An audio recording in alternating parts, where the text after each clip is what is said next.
হলিউডের জনপ্রিয় এক তরুণ অভিনেতা হ্যাডসন জোসেফ মিক, যিনি অল্প সময়ের জন্য অভিনয় জগতে তার ভক্তদের মন জয় করেছিলেন।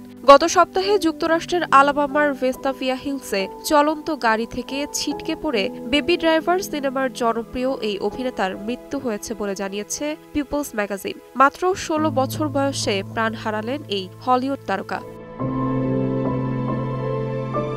২০১৪ সালে মাত্র ৬ বছর বয়সে অভিনয় জীবন শুরু হয় জোসেফ মিকের। মেলিসা জোয়ান হার্ট ও জালিল হোয়াইট অভিনীত টেলিভিশন মুভি দ্য সান্তাকনে অভিনয় করেছিলেন তিনি। ২০১৭ সালে এডগার রাইট পরিচালিত বেবি ড্রাইভার সিনেমা নজর কাড়ে সবার, যেখানে তিনি সিনেমার প্রধান শৈশবের চরিত্রে অভিনয় করেছিলেন।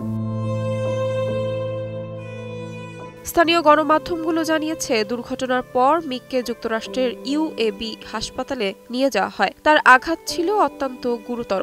দুদিনের চেষ্টায় তাকে আর ফেরানো যায়নি। তার এই অল্প সময়ের অর্জন সবার মনে রাখার মতো। তার সঙ্গে সাক্ষাৎ পাওয়া প্রত্যেককে উল্লেখযোগ্যভাবে প্রভাবিত করেছিল মিক। অভিনেতার অকাল মৃত্যুতে শোকের ছায়া নেমে এসেছে বিনোদন জগতে।